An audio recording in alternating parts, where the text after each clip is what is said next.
Risalah itu bentuk komunikasi antara hamba dan Allah Subhanahu wa ta'ala.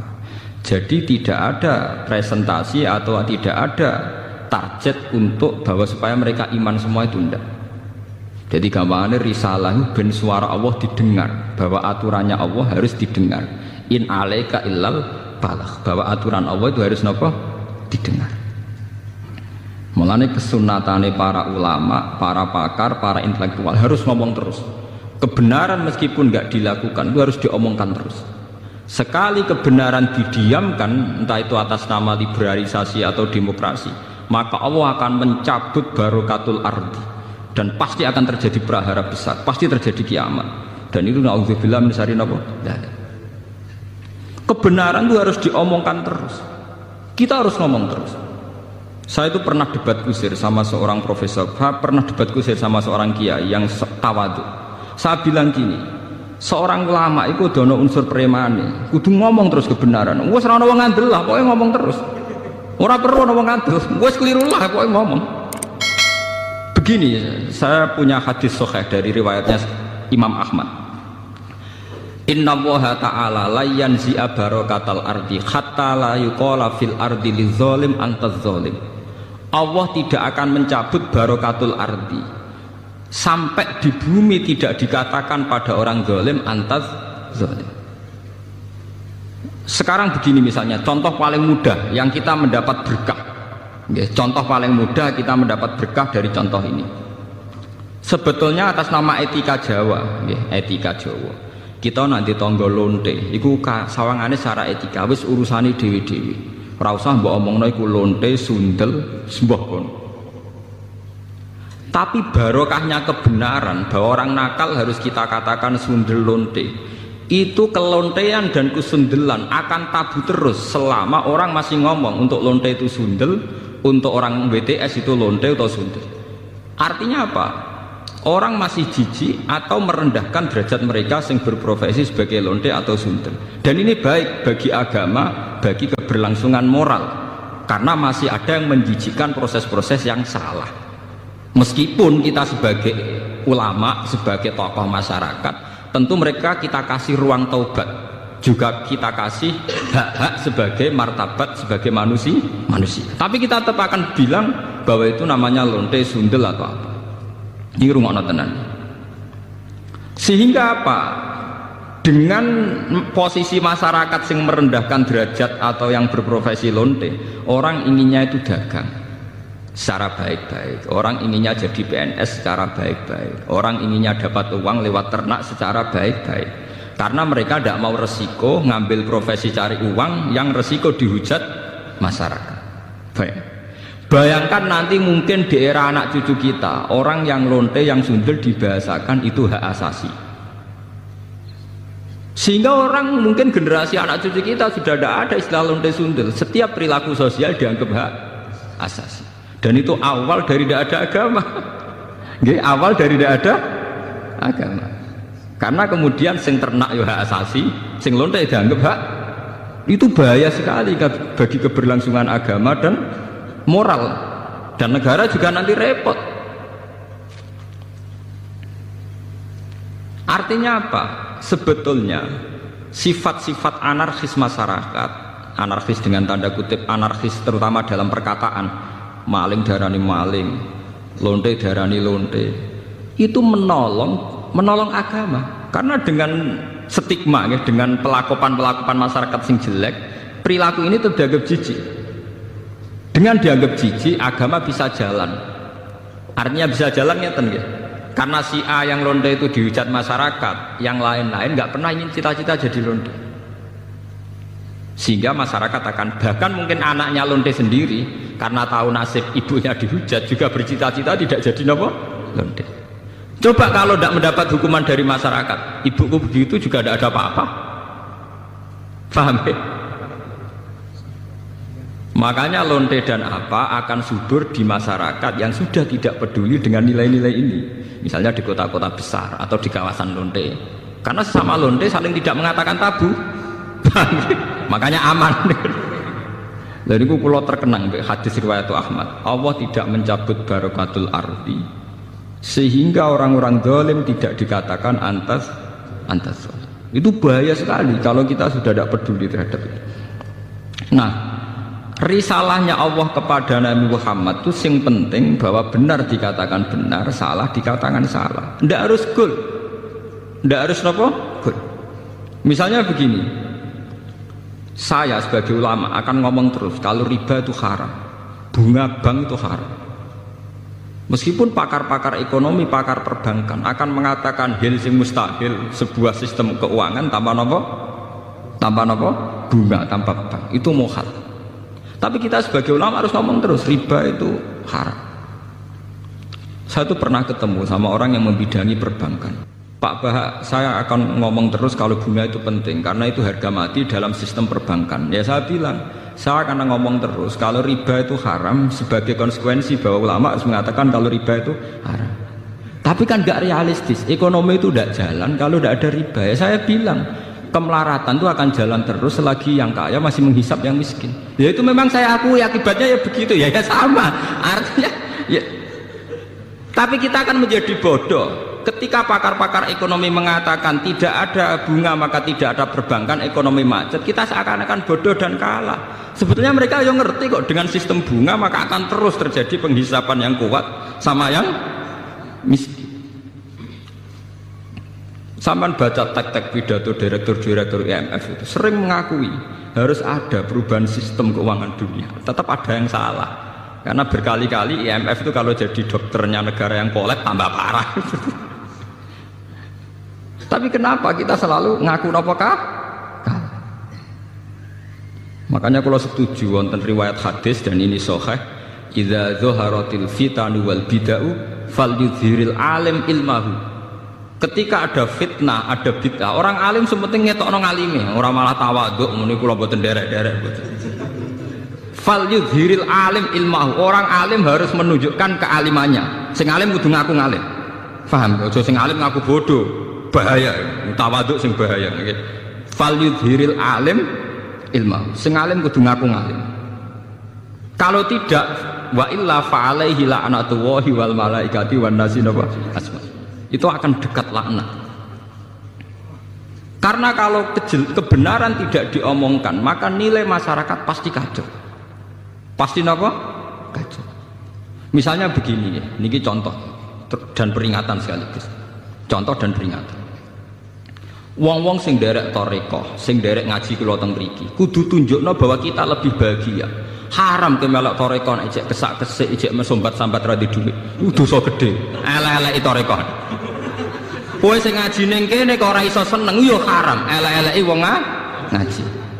Kula dadi kiai mergo ora entuk gaji tetap kok susah, iku haram. Elek-eleki kiai.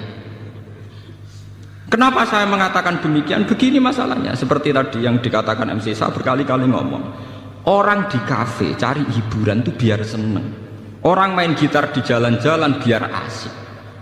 Kebenaran akan kalah saat pelaku kebenaran tidak pernah asik, sementara pelaku kebatilan enjoy saja. Akan menjadi trauma sosial ini. Nanti orang-orang seneng kebatilan, loh aku ning kafe enjoy, kowe melok toreko untuk opo? Harusnya kamu bisa jawab, aku yang untuk asik. Basiku baik kue, basik kendi. Sebab itu orang-orang toreko, orang-orang soleh itu dididik ala bizikrillah ya tatmainnul qulub. Kalau hati mereka bisa tenang pakai gitar, pakai hiburan, kenapa hati kita tidak tenang saat ingat Allah Subhanahu wa Ta'ala? Maka susah itu bagian dari keharaman. Termasuk sesuatu sing dina'udzubillahi kanjeng Nabi. Setingkat kekafiran, kemusyrikan dan kemaksiatan. Termasuk susah juga haram. Haram. Nabi itu inna aktsara ma bihi ma yasta'idzu bihi Rasulullah Allahumma inni a'udzubika minal jubni wal kasali wal husni. Jadi susah termasuk tersangka. Sesuatu yang ista'adza minhu Rasulullah sallallahu alaihi wasallam. Ya Allah, saya minta dilindungi dari rasa takut, malas dan rasa apa? Gelisah. Susah kriminal. Piye wae santri mari gak menarik di mata masyarakat. Kiai juga profesi yang tidak menarik cara masyarakat. Masalah pelakunya kita gak enjoy. Kokar kukur gak jelas. Angger ketemu tamu PNS enak ngono jenengan gajine tetap. Kula mboten jelas. Kula mangani wak pitik beda ana manakipan kan siapa yang ingin berprofesi yang nasib percontohannya kayak itu kan. Lho kula nu termasuk kiai sing ora tau susah niku akeh sing gawok. Gus jenengan dadi kiai kok puwe tau penang. Kula nu malah walian banyak guru-guru yang sowan saya padahal PNS. Gus kula pengen ayem kok jenengan padahal mereka digaji tetap lho PNS. Niku sowan kula kepengin ayem kaya kula. Saiki walian kiai pengen ayem kaya napa? PNS. Enak jenengan Pak PNS gaji tetap. Nah kula niku mboten tetap ngenteni wong mati. Kok kula ndek cerita, bapake niku mudin itu tukang rumah wong mati, anake mondok teko. Angger teko tak pondok agak ndek dhuwit. Itu nggak menjaluk dhuwit ora ono wong mati.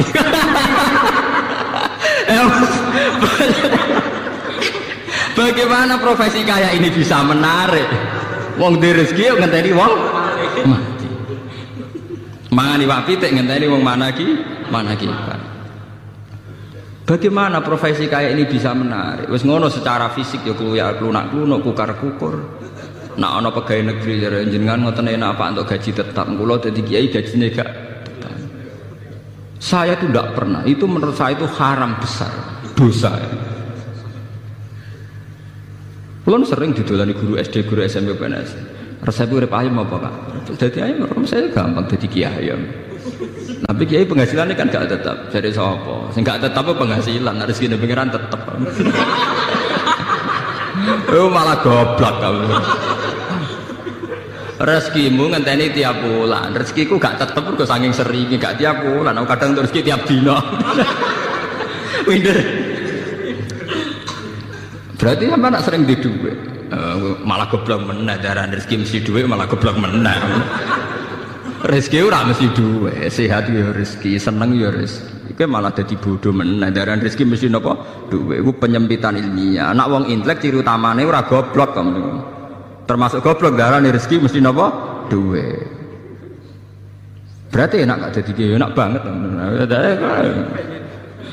Jadi jelas. Eling lho nggih, termasuk susah iku ista'adza minhu Rasulullah. Inni a'udzubika minal jubni wal kasal wal hazan. Susah. Termasuk masalah utama umat Islam sekarang, kenapa tidak bisa kompetisi? Karena mental susahnya itu menghantui. Bagaimana orang bisa kompetisi amen-amen susah kukar-kukur? Tidak bisa. Orang bisa kompetisi itu kalau fresh, kalau dalam keadaan sigap, berlapang dada. Nabi ku iso hebat, itu termasuk rumusnya sito. Alam nasroh lakanapa sadrak, karena berhati lapang. Sementara problemnya wong soleh teng Indonesia, angger wong soleh ku identik mbek klunak-klunuk, kukar-kukur, sumpek. Dan itu dirasa tidak dosa. Mergo nyongkone dosa mu zina mateni wong dan sebenarnya itu bagian dari dosa. Salah. Saya punya banyak ayat tentang ini. Misalnya ngeten. Qul bi fadlillahi wa bi rahmatihi fa bidzalika falyafrahu. Huwa khairum mimma yajma'. Wong Islam kudu yakin, nek wis dikai fadhole Allah, rahmati Allah kudu seneng. Wong nek wis iso seneng luwih hebat timbang liyane. Tapi kita seneng masalah, mergo dibunuh oleh tomak kita. Soale seneng dadi kiai, nak santrine akeh, undangane akeh. Seneng kok repot. Ngenteni santri akeh ya nak iya nak ora. Ngenteni undangan akeh ya nak iya nak ora. Nak cara hikam mulai ngajari gampang. In aratta antasta'izza bi izin la yafna ya fala tasta'izza bi izin sing yafna. Kalau kamu ingin punya harkat yang tinggi dengan derajat yang tidak pernah lapuk, tidak pernah hilang, maka kamu jangan merasa terhormat oleh sesuatu yang mudah hilang. Misalnya kados kula wonten kiai, nganti saiki nggih pengaruh. Tapi kula mboten bodoh, kula ora ngarah seneng perkara sing ngaji akeh, seneng mbek sampean-sampean ora jelas-jelas mboten ngarah. Karena ini sesuatu yang bisa hilang. Bisa napa? Hilang. Saya ngaji di sini seneng karena saya melaksanakan perintah Allah. Perintahnya Allah pada ulama disuruh ngajar. Saya ngajar berarti sedang dalam posisi perintah Allah. Dan saya pasti senang karena dalam bingkai perintah Allah Subhanahu wa taala. Titik. Dan itu seneng yang abadi. Sehingga yang ngaji 10 ya saya enjoy, yang ngaji 5 ya enjoy, 2 ya enjoy. karena sama-sama dalam bingkai perintahnya Allah Subhanahu wa ta'ala. Sehingga kesenangan saya akan abadi. Jika kamu ingin luhur dengan sesuatu yang tidak hilang, maka jangan luhur dengan sesuatu yang bisa hilang. Misalnya bergantung senangnya manusia, bergantung rezeki, bergantung uang, itu sesuatu yang mudah apa? Hilang. Lo nanti tangleti, misalnya jenengan terus jatuh, orang sing seneng jenengan, orang sing hormat be jenengan. Jatuh kuning, dia atau jatuh paling banter wong ra seneng. Gampang toh. Nek jadi murid yo ngak ngibadahe mulang, nek jadi murid ibadah sabar gampang toh. Apa ora kurangan stok cara ibadah. Kena di dhuwit ngamalam yo infak, nek gak di dhuwit ngamalam sabar gampang. Artinya saat kita mulang yo fi amrillah, dalam perintah Allah, saat kita karena ada alim juga tidak punya pengaruh, sabar yo dalam perintah Allah. Ojo sampai kowe kriminal terus. Pas mulang santrine akeh niat riya, pas rade santri drengki, lha iku sempurna elek. Pas mulang ora bener niat riya, pas dhewean jebule drengki, itu elek-elek wong. Nah, kalau orang sudah punya mental demikian, itu bener-bener ma anzalna alaikal qur'ana napa litasqa. Bahwa resep Al-Qur'an Al-Karim itu tidak resep sing membahayakan, tidak resep yang membawa cilaka. Saya itu pernah di seminar ditanya, Pak Bahak, bagaimana Anda bilang kalau konsep Quran tidak membawa celaka, sementara di antara konsep Quran itu jihad. Jihad itu perang, perang itu membawa kematian. Kalau dalam bahasa militer, orang itu kalau tidak perang itu sama dengan membunuh satu keluarga. Tapi kalau perang yang mati itu hanya satu. Begini misalnya, ketika Nabi di Madinah punya kekuatan, taruh saja yang pernah nyata itu 300 orang. Wong kafir 700 wong misalnya dalam perang Uhud napa Khandaq misalnya. Umpama Nabi ditantang Abu Jahal CS kok gak wani. Itu artinya apa? Nabi mateni wong sak Madinah. Karena kampungnya pasti di bumi hanguskan, yang dibunuh itu perempuan, laki-laki dan anak-anak. Tapi Nabi ketika maju perang paling sing mati mau 70 selawe, kowe ora mesti. Mboten apa? Mesti. Jadi konsep perang adalah konsep penyelamatan. Justru dengan perang itu yang selamat lebih banyak. Kowe wong pinter oleh mikir dangkal. Saat pengusiran Belanda, pengusiran Jepang dari bumi pertiwi Indonesia, sing mati hanya para pahlawan. Umpama pas iku pahlawan kita tidak perang, mungkin sampai sekarang kita jadi anak turunnya Belanda, jadi budak sampai saiki. Barokah perang, sing mati hanya para pahlawan. Mungkin di bumi hanguskan. Jadi semua konsep Quran itu tidak ada yang bawa cilaka, itu tidak ada. Sebab itu di Quran yang tafsir yang masih orisinil itu wala tulqu bi aidikum ilat tahluka, bitarkil jihad. Tafsir-tafsir yang masih orisinil, jangan jatuhkan kamu, jangan menjatuhkan diri kamu pada kerusakan, bitarkil jihad. Orang itu kalau tidak mau perang, tidak mau kompetisi, tidak mau seperti bumi sasi Indonesia para mati pahlawan. Pas iku lawan kita pahlawan kita ada sampai sekarang, mungkin sampai jadi anak kita Belanda turunnya kelonyu, jadi sampai budak perang sing marang parah dia hanya pahlawan. Di bumi mungkin kan dihangus. Jadi semua di Quran konsep yang bawa sudah ada, itu cilaka. Sebab itu Quran itu di tafsir yang si orisinil yang masih sinil itu wakul bala edi bi elatikum tahlu bitar jihad. Tafsir yang masih tafsir si orisinil jangan jatuh kamu, jangan menjadi kamu akan dirusak pada bitarkan jihad. Itu kalau orang perang tidak mau kembang, tidak mau di bumi pertiwi Indonesia, sing mati hanya para pahlawan. Umpama pas iku pahlawan kita tidak perang, mungkin sampai sekarang kita jadi anak turunnya Belanda, jadi budak sampai saiki. Barokah perang, sing mati hanya para pahlawan. Mungkin di bumi hanguskan. Jadi semua konsep Quran itu tidak ada yang bawa cilaka, itu tidak ada. Sebab itu di Quran yang tafsir yang masih orisinil itu wala tulqu bi aidikum ilat tahluka, bitarkil jihad. Tafsir-tafsir yang masih orisinil, jangan jatuhkan kamu, jangan menjatuhkan diri kamu pada kerusakan. Bitarkil jihad. Orang tuh kalau tidak mau perang, tidak mau kompetisi, tidak mau anjep seperti bumi sasing Indonesia para mati lawan pahlawan. Oh pas umpam iku lawan kita pahlawan nggak ada sampai sekarang. Mungkin sampai jadi anak kita belan nak turune pelonyo. Jadi sampai budak perang sing marang parah dia hanya pahlawan. Di bumi mungkin kan dihangus. Jadi semua di Quran konsep yang bapak sudah ada ini bacilak. Sebab itu Quran itu di tafsir yang si orisir yang masih simil itu wakul bala edi ubi elatikum lu bitar jihad tafsir yang masih tafsir si orisir jangan jatuh kamu kan jangan di kamu itu kan dirusak pada bitarkan jihad itu kalau orang perang tidak mau kompang tidak mau di bumi pertiwi Indonesia sing mati hanya para pahlawan umpam pas iku pahlawan kita tidak perang mungkin sampai sekarang kita jadi anak turunnya belan kelonyulan jadi budak sampai saiki barokah perang sing mati hanya para pahlawan mungkin di bumi hanguskan. Jadi semua konsep Quran itu tidak ada yang bawa cilaka, itu tidak ada. Sebab itu di Quran yang tafsir yang masih orisinil itu wala tulqu bi aidikum ilat tahluka bitarkil jihad. Tafsir-tafsir yang masih orisinil jangan jatuhkan kamu, jangan menjatuhkan diri kamu pada kerusakan bitarkil jihad. Orang itu kalau tidak mau perang, tidak mau kompetisi, tidak mau anjep seperti bumi sasing Indonesia para mati lawan pahlawan.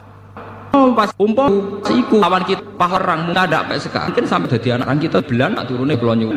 Jadi sampai budak perang sing marang parah dia hanya pahlawan. Di bumi mungkin kan dihangus. Jadi semua di Quran konsep yang bapak sudah ada ini bacilak.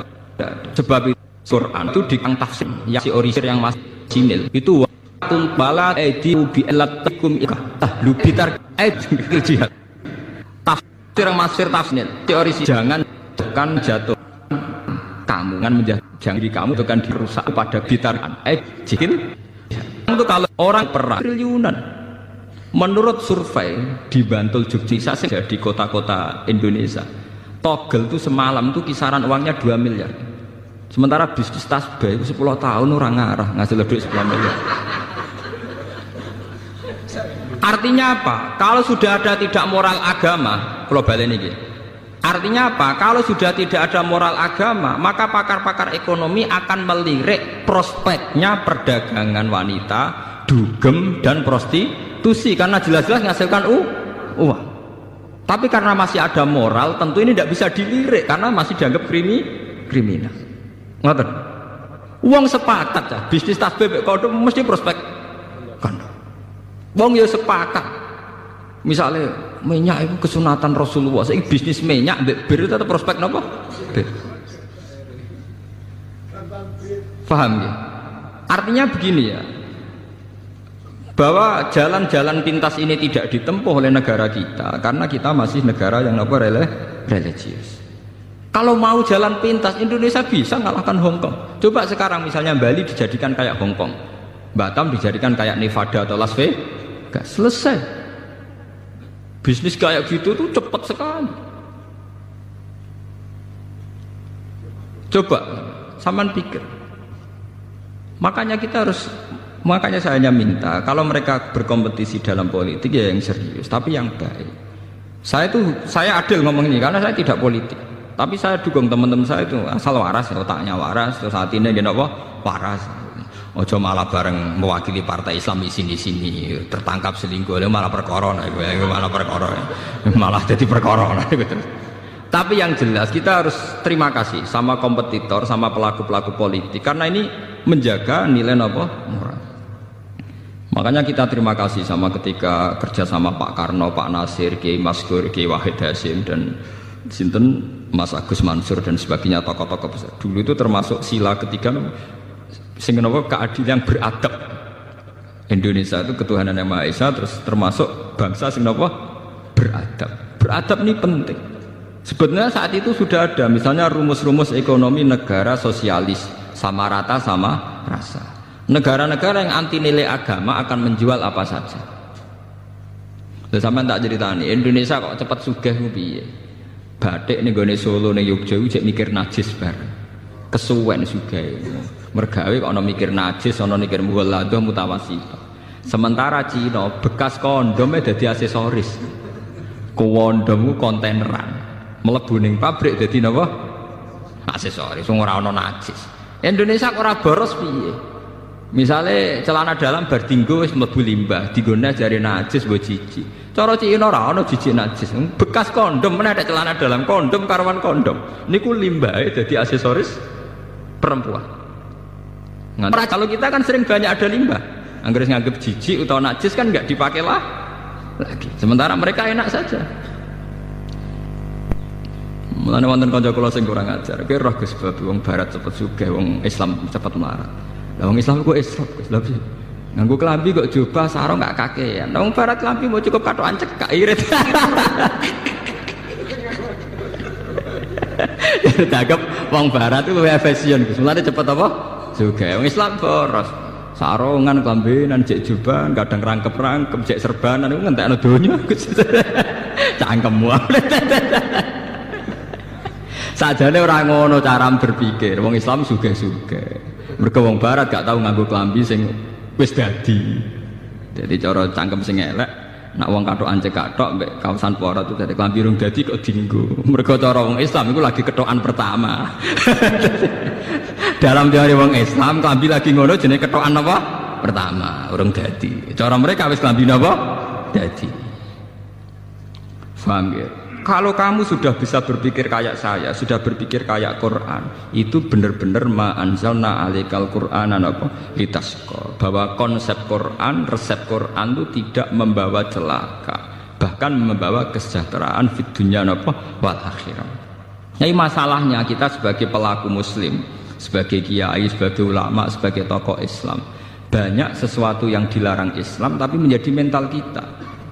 Kayak susah gitu. Itu barang haram ra ketara. Tapi pembunuhan sejati itu pembunuh sejati susah. Berapa potensi manusia yang dibunuh oleh sifat galau, sifat napa susah. Mulane Kanjeng Nabi sampai a'udzubika. Sebagian riwayat itu inna aksaroma. Sungguh Nabi sangat sering sekali isti'adzah, minta bau reksa, minta perlindungan dari sifat napa susah. Susah itu pembunuh sejati. Ya sementara ning Jawa walian wong soleh ciri utamane gampang susah. Bahaya. Akhirnya sing wong dolim duwe prestasi, sing wong soleh gak duwe prestasi. Maka tidak berlaku fastabiqul napa khairat. Dan ini termasuk kriminal. Semalane kula seneng wonten hadis wa idza zaharatil fitan wal bid'ah falyuthiril alim ilmahu wa illa fa alaihi la'natullahi wal malaikati wan nasi napa asma. Contoh mudah itu sekarang. Dulu ketika kita miskin, bangsa Indonesia miskin, itu ketika era Soeharto itu orang bilang karena bangsa kita itu SDM-nya rendah. Muni SDM, pokoknya tersangkanya itu petani SDM. Tapi ketika kejahatan perbankan terungkap zaman rame-rame kasus BLBI, itu sampai 1.000 triliun. Pinten 1.000 napa? Triliun. Itu orang terus tahu semua bahwa ada sistem yang salah dalam tata negara kita sehingga kita yang miskin tambah nopo miskin. Artinya lumayan ketika ada aktor intelektual yang membongkar kasus itu lumayan. Artinya lumayan itu ya betul sebagian kemiskinan kita karena SDM itu serasa dibakas ya betul sekarang betul. Tapi tetap diantara faktornya karena ketidakadilan. Misalnya uang negara dirampok oleh oknum tertentu. Artinya ini kan barokahnya falyudhir alim ilmahu itu, barokahnya orang yang paham dunia itu mau menerang kan. Kalau ndak ya kita akan tersangka terus itu loh, dikira kita miskin itu karena salah kita tok, bukan salah kelola. Ngoten, paham ya? Tetap barokah. Misalnya sampean susah terus, kula sebagai ulama sering ngomong, wong nak tawakal lu ayem. Ngomong ngono terus, wong ngandel ora pokoke kula ngomong terus, wong nak tawakal lu ayem seneng. Kono wong susah terus, nggih kula karek ngekek resep, salam gak tawakal bar to lumayan to. Karena ada kaedahnya, berarti yang susah tidak melakukan sifat napa? Tawakal. Misalnya kula sebagai ulama akan ngomong terus, sedekah itu penting. Nah, tapi golek duit angel dikekno wong gak iman, Gus. Terus ulama marahi. yang kamu kasihkan orang itu yang abadi, karena nanti kamu panen di akhirat. Ya, kamu panen apa? Di akhirat. Justru yang kamu pakai pribadi itu rawan tidak abadi, karena kadang nuruti nafsu. Sehingga kita mulai punya tradisi sing dikekno wong iku sing abadi. Ya kita akan ngomong gitu terus. Jangan sampai rumus sedekah ini kalah dengan rumus ngunggoleki duwe angel kok diajar kon ngekeki wong. Karena yang ngomong gini tuh ngomong terus, wong medit tuh ngomong terus. Lah jangan-jangan ulama kalah, ulamanya juga harus ngomong sing mbok kekno wong dadi sangum ning akhirat. Jangan sampai sing medit kampanye golek duwe angel-angel dikekno wong meracuni ulama, sementara ulama ra iso mempengaruhi pikirane wong medit. Iku ulama kualik jenenge, paham? Mestine ulama sing mengaruhi wong awam, ora kok wong awam mengaruhi ulama. Itu pentingnya fastabiqul apa? Khairat. Itu juga butuh kompetisi dan butuh kontinu. Artinya ya kudu ngomong terus. Falyudhri alim napa? Ilmu. Kula nu seneng Gus Dur itu bukan karena saya kultus boten. Saya itu dalam banyak hal ya tidak cocok dengan Gus Dur. Tapi kula cocoknya mergo ngomong terus. Coba berapa ratus wacana yang karena digulirkan Gus Dur wong bakas. Nah jare bakas ora kudu cocok. Tapi barokah dibakas tetap dadekno intelek. Mulane kula sampeyan ulama iku kudu ngomong terus. Kowe keliru lah pokoke dadi intelek. Ya barokah dibakas kan? Barokah napa? Dibakas. Mulane diarani ana bahsul masail. Masalah itu kalau dibakas tetep diarani intelek. Senajan to ora tau ana solusine. Mulai dhisik muktamar NU Cek Muhammadiyah agar hukumnya bank gimana? Mesti kaule telu ya boleh di. Sing sitoke bebo tekas haram. Sing loro awur-awuran halal. Sing telu bebo hati-hati jare subhat. Wis mulai dhisik halal haram napa? Subhat. Mulai dhisik mulai muktamar pertama 26 sampai saat ini 2010. Tapi barokah dibakas tetep dadi intelek. Mergo kiai sing lugu-lugu takok. Pase bank piye to? Akhirnya ana pakar bank kan nerangno. Berarti benten ya bank riyen. Tapi lumayan dadi paham. Misalnya ngeten, kula beberapa kali ikut ya. Dulu itu kenapa riba begitu dihujat? Mergo kaitane pancen wong melarat, utang wong sugih ben kelar mangan. Nggih, wong melarat, utang wong sugih ben kelar mangan. Fakul lama zada fil ajal zada napa fir riba. Jadi misalnya kula utang jenengan 100.000 nggo mangan. Janjine seminggu bayar, jebule ra iso bayar, ditambahi bungane 120 nganti 140. Intine iku terus riba begitu dihujat pangeran, wong ngutangi wong melarat kok arep-arep dibungani, iku ora meres kere. Wong kere kok diper. Bareng bank diwalik, wong melarat malah ra iso utang bank. Wong syarat utamane nganggo jami.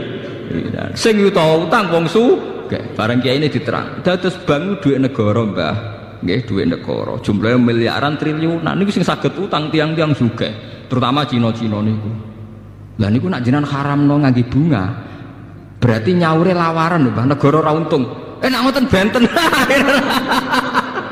Mergo dekne eman, ana Cina enak-enak entuk utang kok ora bayar. Bah. Dadi kowe nak ngaramno bunga nemen-nemen iki nguntungno Cina, mergo tukang utang bank ora mbok wajibno bayar bunga. Mikir ya hukum kok nguntungno napa? Cina. Berarti benten Gus, benten Pak. Ndak, artine sing penting niki balik teng pentingnya ulama omong. Lah gunane yang ngomong niku. Ya akhirnya tetap ora putus, tapi kan lumayan. Ana proses intelektual, ana proses transfer informasi, ana proses pendidikan. Ngomong ya penting. Tapi yang bermutu lho, mau kan value diril alim ora jahil lho. Anak jahil ngomong malah ngacokno masalah yo. Ngalim yo ngalim, ngalim yo ya ngalim. Jadi tetap penting. Dulu tuh orang tidak tahu yang namanya intelijen itu apa, konspirasi itu apa. Gara-gara dibokas, ya akhirnya uang roh. Coba berapa ilmu yang karena didiskusikan di TV, karena ada dialog, orang tetap menjadi intelek. Tetap mau nak hikmah, tetap mau apa? Hikmah. Dan itu tradisinya Quran hadis. Sesuatu itu didiskusikan, diulang-ulang. Bahkan Quran piyambak beberapa kali satu ayat sampai fabi ayyi alai rabbikum manapa digatiban diulang-ulang. Lan kula seneng Gus Dur ora kok perkara mesti bener iki mboten. Nggih seneng ngomong niku. Nek ora ngomong bahaya. Karena itu tadi bagian dari memantik diskusi. Memicu napa? Diskusi. Sampeyan ndak harus setuju. Misalnya beliau dukung Ahmadiyah ora kudu setuju. Mung sampean anti napa? Ahmadiyah. Tapi cara bahasa Gus Dur dalam istilah hukum hak asasi manusia ini istilah dukung Ahmadiyah, dukung hak asasi manusia repot ora sambung dah. Cek sambung cek ora sambung pokoke dibagas-bagas dadi roh. Akhirnya Kiai NU tahu oh Ahmadiyah ku ono to jebule. Ke sak urip-uripe dene Kiai RT ra tau krungu makhluk jenenge Ahmadiyah. Bareng krungu langsung anti. Bareng anti, lho Mbah kok jenengan anti. Wah Ahmadiyah pokoke sesat ngene-ngene. Lah wonten napa? Ono jarene TV ono. Padahal dene dhewe ora tau roh. Ya barokah diskusi. Sekarang itu masalah riba diperdebatkan karena ada nilai intrinsik, nilai normal yang rusak. Misalnya begini, kalau sering diskusi fikih misalnya begini. Mbah nak riba itu haram total dengan makna bunga itu ya repot. Masalahnya ada nilai bunga yang setara dengan nilai murni. Misalnya begini. Tahun 70 jenengan diutang 1.000 rupiah. 2006 disaur 1.000 rupiah ya selangit mbek bumi. Tahun 70 wong iso ngutangi 1.000 rupiah iku adol pitik jago. Saiki 1.000 rupiah iku rantuk pangane pitik jago. Kula menangi tahun 84 niku keluarga kula kaji niku jek adol sapi loro. Padahal kajine mau 6 juta. Saiki kaji 30 juta mau butuh adol sapi telu sapi papat. Zaman tahun 84 itu wong adol sapi 6 untuk kaji sapi 6 sampai 10. Saiki 30 juta mau butuh adol sapi papat.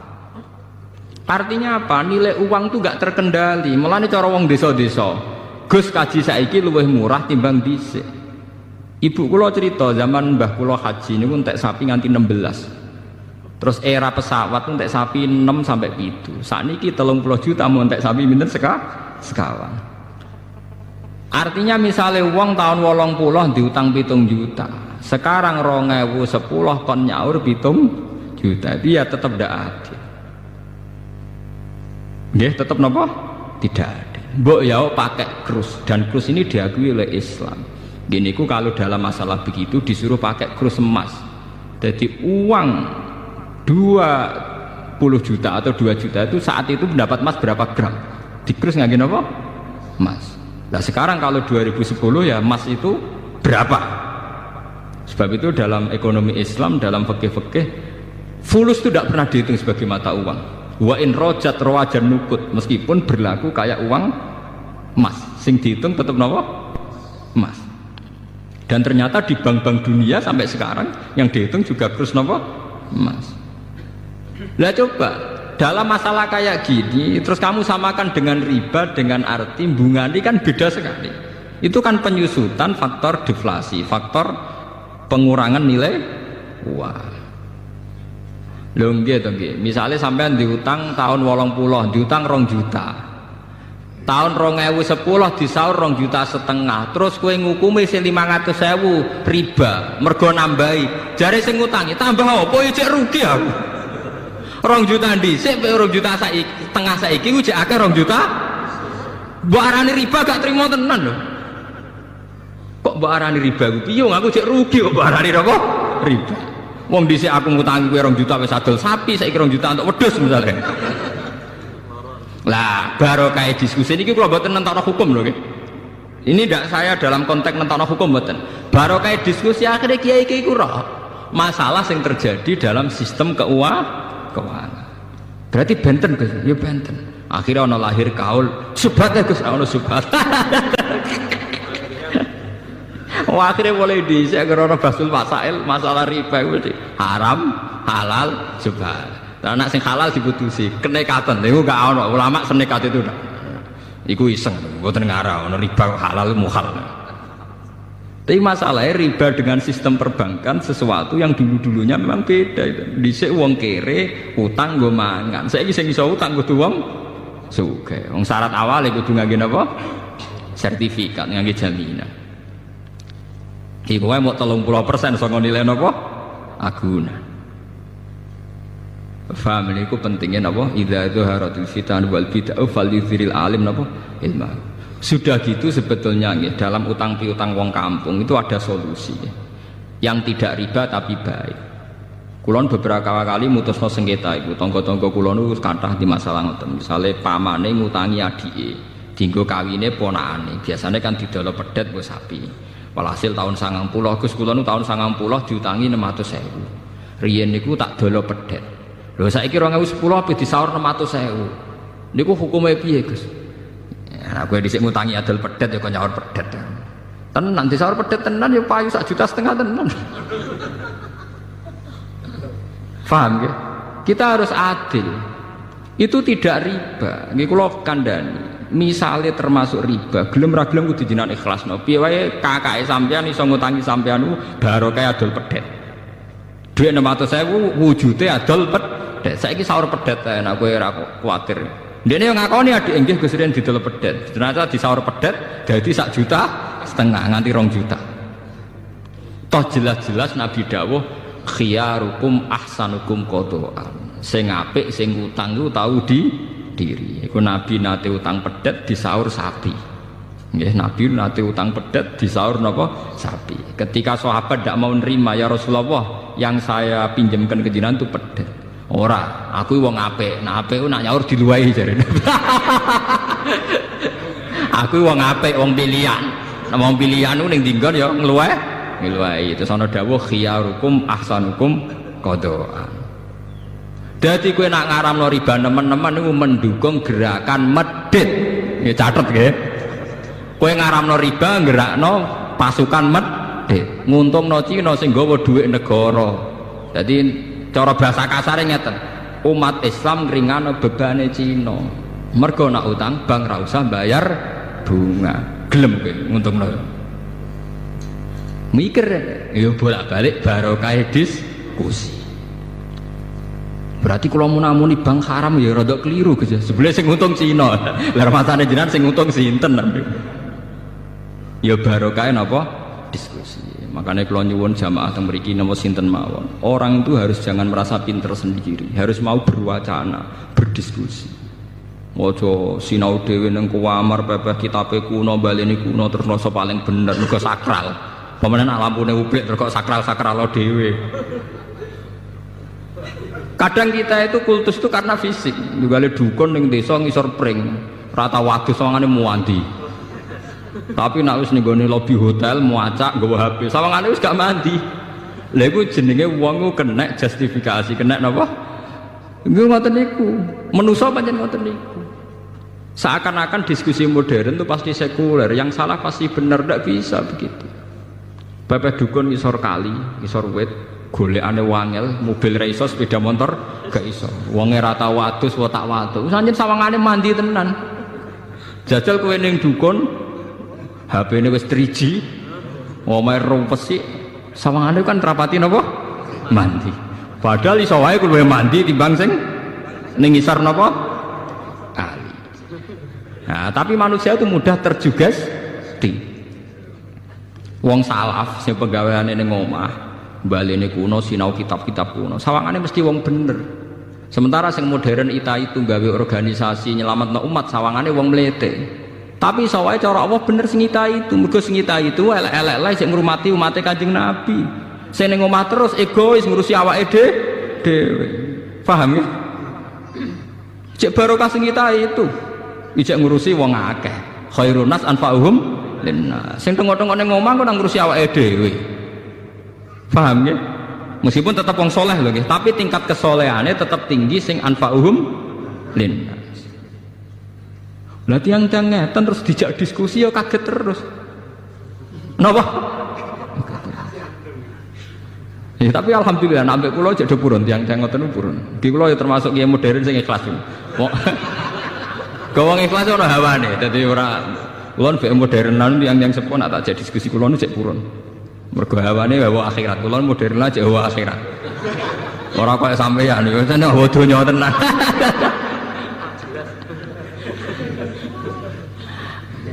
Paham ya? Jangan makanya nggih. Tenggene Quran istilah-istilah riba itu mesti ekstrim karena dulu konteksnya itu begitu.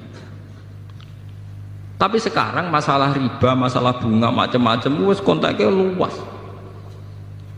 Kita tidak akan mengatakan riba itu halal, tidak akan mengatakan riba itu halal ya tidak akan. Tapi kita tetap bilang konteksnya apa dalam masalah apa. Sehingga kita kalau ada bahsul masalah harus detail. Riba yang kayak apa? Paham ya? Riba yang kayak apa? Wong kalau kita ngaji kitab-kitab fikih besar tuh riba ya sampai 3 sampai 4 bagiannya sampai 7. Nak ning matan wis 3 iku sarai iso dadi 6. Sarai-sarai iso dadi 7. Padahal ning matane judule wa aqsamur riba salah satu nih salamat. Nak matan wis 3. Iku sarai iso 8. 8 sarai-sarai iso 10. Bisa ditebak ya secara intelektual, nalar intelektual saged apa? Mohon kula bali ini malih. Ma anzalna 'alaikal qur'ana litasqa illa tazkiratal liman yakhsha. Tanzilam mimman khalaqal arda was samawati wal. Terus mriki wonten masalah napa nggih? Masalah teologi Islam Ar-Rahmanu 'alal arsis tawa. Ngaten kula terangaken. Dalam ayat-ayat yang zahirnya itu ada pensifatan Allah sing mirip dengan makhluk. Misalnya ada ayat yaduwahi fawqa napa aydihim. Tangane Allah itu luwih kuat timbang tangane makhluk. Ana ayat Allah itu lungguh bersinggasana duduk bersinggasana ning atas singgasana kerajaan Ar-Rahmanu 'alal arsis tawa. Nabi Musa didhawuhi pangeran walitus na'a ala aini. Sa, kowe tak ingeti mripatku terus. Dari pangeran sa, kowe tak ingeti mripatku terus. Ayat-ayat yang kayak ini yang secara zahir ada kemiripan Allah dengan makhluk niku dalam teologi Islam disebut ayat mutasyabihat. Ayat-ayat sing zahire Allah serupa kalian apa makhluk.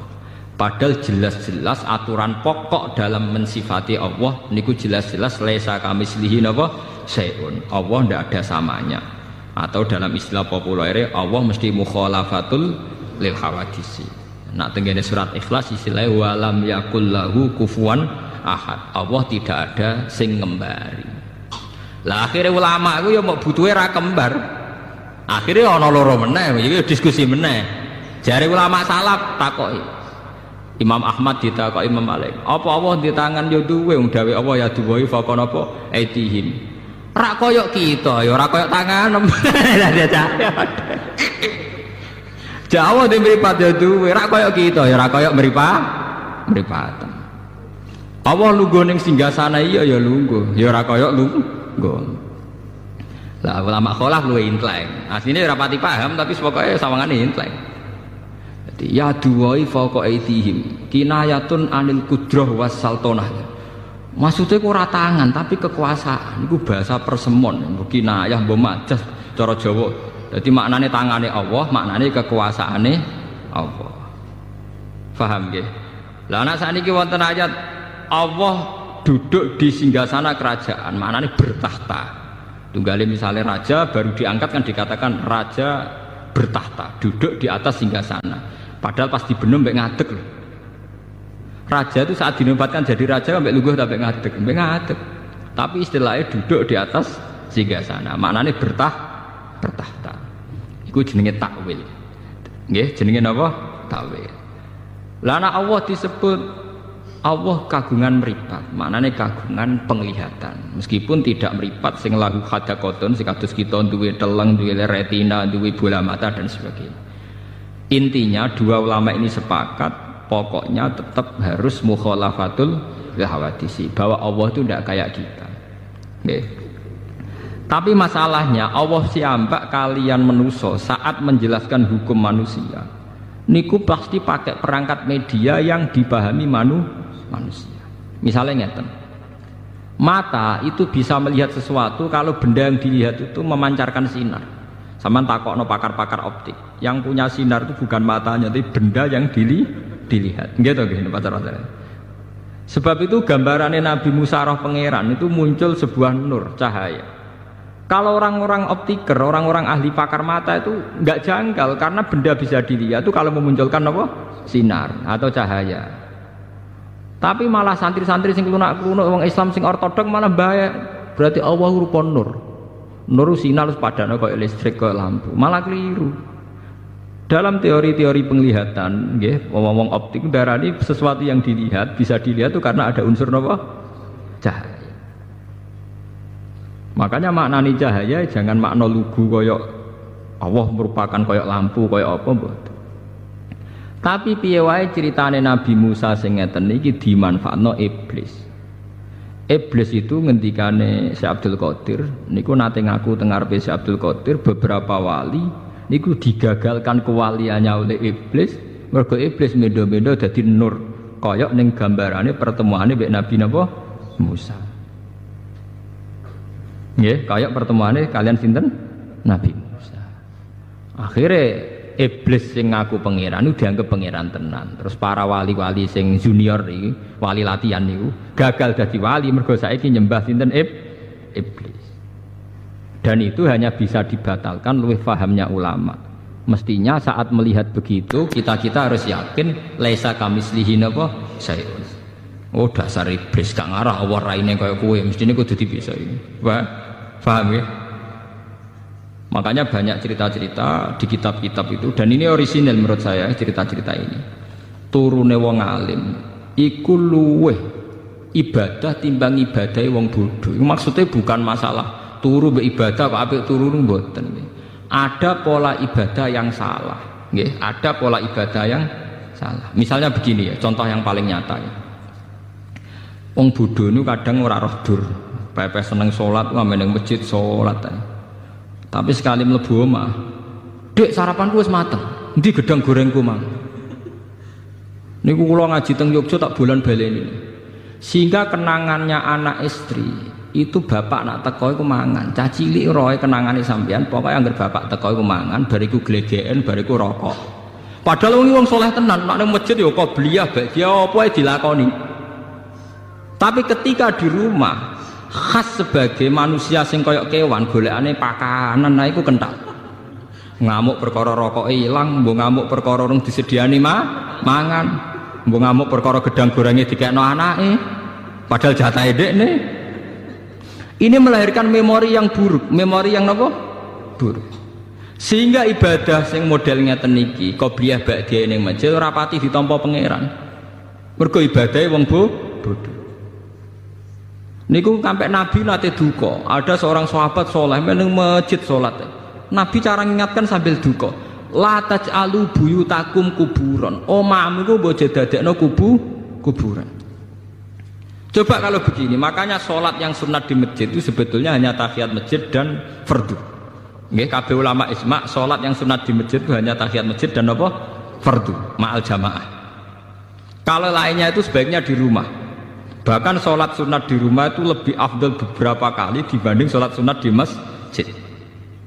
Ini riwayat sahihah dan disepakati semua ulama. Logikanya sederhana. Kulo nu ngrasakno tenan. Anak-anak kulo mulai cilik nggih senenge Quran karena dia taunya kalau habis maghrib bapak pasti baca Quran, ibu baca Quran. Ya sudah, kenangannya hanya itu. Kenangannya kalau saya habis pergi misalnya mesti wudu. Ya tidak tahu alasannya, pokoknya tahu itu. Saya itu belum pernah datang terus tanya makanan. Angger teko nggih wudu, terus santai. Bar 5 menit lagi takok nak lesu nggih golek mangan. Jangan sampai memori anak kita, istri kita nyambut kita pertama pikirannya napa? Pakan. Sehingga kadang anak wong saleh iku watake kepaduan. Mergo roh bapake angger teko ya pakanan. Engko ngamuk ya perkara pakanane ilang.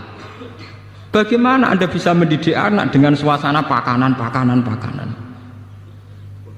Cara Quran yakuluna kama takulul an'am. Itu tidak bisa begitu. Lah omah sing koyok ngono iku Nabi ngistilahno ekstrim, iku jenenge omah kuburan. Istilah Nabi la taj'alu buyutakum kuburan. Kowe padha karo ndadekno kuburan ning omah. Lho Nabi niku kula niku nggih. Kula nu masih urip modern, artinya modern misalnya jagane sesuk kula nggih gadah sakniki, itu sudah modern. Tapi kula tetap tawakal, artinya ngeten. Kan beda nggih. Nggih niki rungokno tenan nggih. Misalnya saya tanya istri saya, "Dek sesuk masak apa?" Artinya memori makanan itu dimulai tanya jam 8 malam. Dek sesuk sarapan opo? Malam itu sudah ada memori. Akhirnya bojoku mikir, sesuk masak opo ya? Sop apa pecel apa sambel. Berarti bengi iku serapati eling pangeran. Mergo mikir nentokno senengane bojone.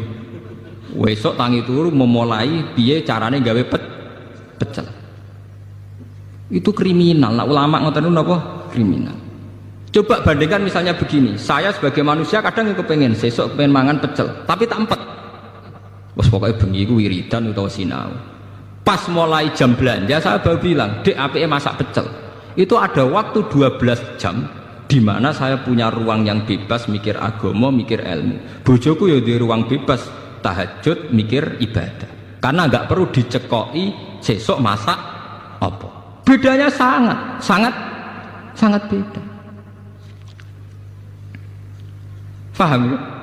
Karena salah memulai itu ya salah. Mulane ketika ada Nabi, fa innakum fi sholatin man tazartumus sholat. Kowe iku ya wis salat nak ngenteni salat. Misalnya begini. Jam 11, kowe wis ketok adus.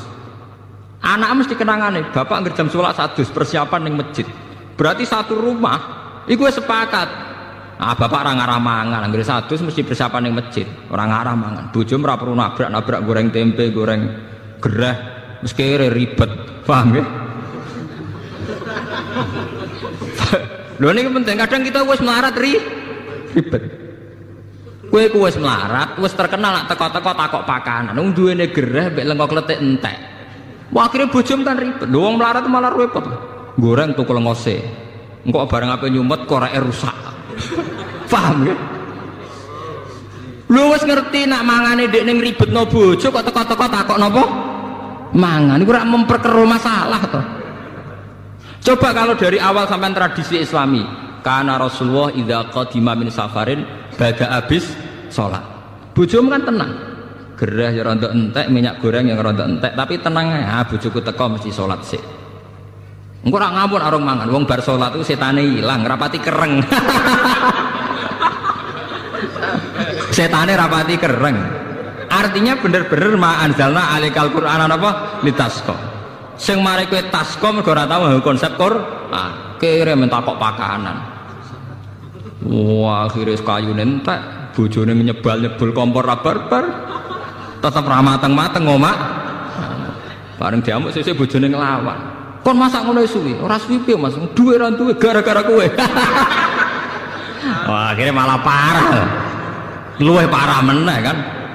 Menggugat aslul masalah. Coba kalau sampean terkenal ning arepe bojo manamu.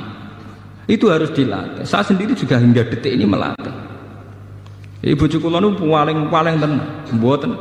Dadi kamane nyedakno mangan kula kok keliru, wis yakin gak ngarah bojoku ngamuk urusan pakanan. Wis pede pol wis. Kula lah tak jaga betul. Mulane kula tapi kula wong modern dadi tak elmoni. Kecewa mangan ning omah ya marung kok.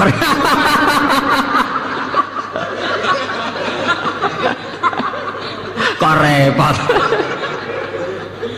Tapi yang penting kan menjaga harmonisasi keluarga. Nggak, artinya nggak apa-apa loh. Ilmu modern dipakai sarana untuk kebaikan bersama. Daripada ke ngamuk bojo perkara tempe hilang, ya sudah, teko salat, ngono ana sing kurang ya tuku bar selesai. Toh kowe tuku ning warung ya bagian ibadah. Wong kuwi warung ya niate kerja. Kowe nyenengno wong kerja. Allah ya seneng. Mbah kula nu senengane marung, bapak kula senengane marung. Nate kula tangkleti. Cara ulama itu kan marung kadang pantangan. Tapi nak bapak kula, mbah kula termasuk guru kula ge seneng marung, tak takoki. Wong gawe warung iku apik-apike wong. Artinya ndekne melawan cara mendapat rezeki secara jalan pintas. Mulane Kanjeng Nabi menghormati betul wong kerja. Ketika Nabi ditanya ibadah terbaik itu apa? Jawab Nabi amalur rajul biyadi. Orang bikin warung itu artinya melawan mencari rezeki lewat prostitusi. Orang bikin toko itu artinya melawan mencari rezeki lewat maling dan lewat jalan pintas.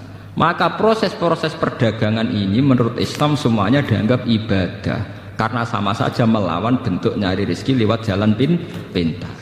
Tapi kita kadang sebagai kiai ku bodoh, nganggep wong di warung kedunya, wong di toko gede napa Kedunya. Cek seneng ya monis wong liya iku. Mbok tenang, Nabi piyambak itu memberi apresiasi penghormatan yang tinggi. Nabi ketika ditanya ibadah terbaik itu apa? Amalur rajul biyadi. Nabi pernah ditanya ayul kasbi atyab qol amalur rajul biyadihi wa kullu bai'in mabrur. Semua perdagangan itu ibadah. Kula nate teng pertemuan niki awal-awal cerita, kenapa semua perdagangan ibadah? Wong melarat dikei kadang izin, mergo merasa tidak memberi apa-apa. Tapi nak sampean duwe duit 100 juta, terus mergawe, niku tetep barokah. Rezekine nyiprat ning supir ya barokah. Ning gone tengkulak nggih napa? Barokah. Ning karyawan nggih napa? Barokah. Engko nak kowe mblegedu duwe satpam ya barokah bagi keluarga napa? Satpam. Sehingga Nabi itu penghormatannya itu tinggi sampai dimasukkan yang terbaik dari kalian itu yang melakukan tijarah, perdagangan secara baik. Karena akan melahirkan sistem ekonomi, sistem ketahanan napa? Kehidupan. Jadi kadang-kadang kita jadi kiai ku latah, angger mergawe dianggap napa kedunya. Lantar kula nu angger iso nganti sakniki teng pasar. Kula tunjukno bahwa ndak keliru orang menganggap kiai ning pasar ku elek. Kula angger iso ning pasar jajan. Angger kepen apa ya tuku, seneng tuku mangreng, gampang. Bojo ora kangelan aku ya seneng selesai. Kadang didramatisir, wong wedok nak masak sing lanang ora mangan niku tersinggung ngene. Lah mari sing lanang ya tersinggung, sing wedok tersinggung. Nang perkara mangane kok tersinggung. Tersinggung krana pangeran ya kenek to. Tersinggung ya perkara gedangku, gedang. Paham ya kula baleni malih iki. Kenapa ibadahnya orang bodoh itu kadang dianggap salah? Karena kadang begitu itu tadi kejadiannya. Orang menghabiskan suasana religius di masjid, di rumah sama sekali enggak kebagian. Sehingga teko masjid ijek nganggo serban, klambine cek takwa. Ndi Bu mangane? Wis ngerti aku teko mangan ra disiapno. Klambine takwa omongane kok setan. Paham? Tempe hilang ngamuk, bareng sajadah hilang ra ngamuk. Artinya yang terkait agama ora tersinggung, tapi nak terkait weteng napa? Tersinggung. Paham ya? Ini contoh ya betapa kadang ibadah wong bodoh dianggap parah karena kadang ya begini nih kejadiannya. Begitu juga adat Jawa. Adat Jawa jare nek ana tamu sing ramah mbek tangga sing ramah. Akhirnya mbek tuamu ramah, simpol pitik sugono tamu, sayap disugono tamu. Anake ape mek sithik. Goblok, nggo tamu. Artinya apa? Apike dintekno ning wong liya, anake mau keduman sifat elek. Nak kula mboten cocok. Kula ditamu nggih tak hormat, anak nggih tak hormat. Nak ning Jawa walian, misalnya kula dadi kiai utawa dadi bos utawa dadi wong lanang. Cepet dedek masak, iku ana tamu. Goblok tamu wis lak mulai nang mateng. Kowe kok ngekeki mangan tamu iku umpama entuk ganjaran. Iku mbok akeh endi mek dosane kenyentaki bojo. Paham? Misalnya ke kiai sekejadiannya ngoten, kiai kadang nyentai santri, ini mergo kon kesusu hormat tamu. Umpama hormat tamu itu ibadah, tapi ambek ngomak ngamuk iku mbok akeh ndi dosane, paham? Lah ini namanya kebaikan sing dientek-entekno. Ambek tamu alus tok, gamane tamu untuk ndoket tok. Sing dikongkon untuk ri tok. Lah iku ora oleh cara Islam, kudu seimbang. Tugale mau ning masjid. Masjid untuk sholat fardu, untuk qobliyah, untuk ba'diyah, untuk deresan Quran. Bareng tok omah, bakasane gedang goreng, njuk kopi, njuk teh. Dadi omahe tersinggung. Cara tanah sing ning omah napa dadi ya cah bareng amen bakas gedang goreng wek. Makanya Nabi dawuh, kesunatane sholat iku gonta-ganti nggon. Ngendikane Nabi, perbanyaklah tempat-tempat sujud. Dengan demikian saksi kamu nanti di akhirat banyak, sehingga kalau kamu sujud di masjid, masjid bersaksi kalau kamu bersujud. Nanti di rumah, ruang tamu sujud, ruang tamu kamu ya bersaksi bahwa saya pernah dipakai sujud. Di kamar kamu juga sujud, kamar kamu bersaksi bahwa saya pernah dipakai sujud. Nah ini pentingnya ngawang alim. Maksudnya ini kalau cerita, kenapa kadang ibadah yang bodoh dianggap salah. Orang kok salah ibadah boten, kadang ora roh dur, paham ya, ora roh napa? Dur. Ngoten normal, mboten ibadahnya nggih apik wong ibadah. Tapi akibat dari salah kaprah ini melahirkan tradisi sing jomplang. Hormat tamu berlebihan ning jero sentak-sentan. Ning masjid religius kok malaikat sekali doma koyok setan. Lah iku itu yang dianteni Nabi itu enggak boleh.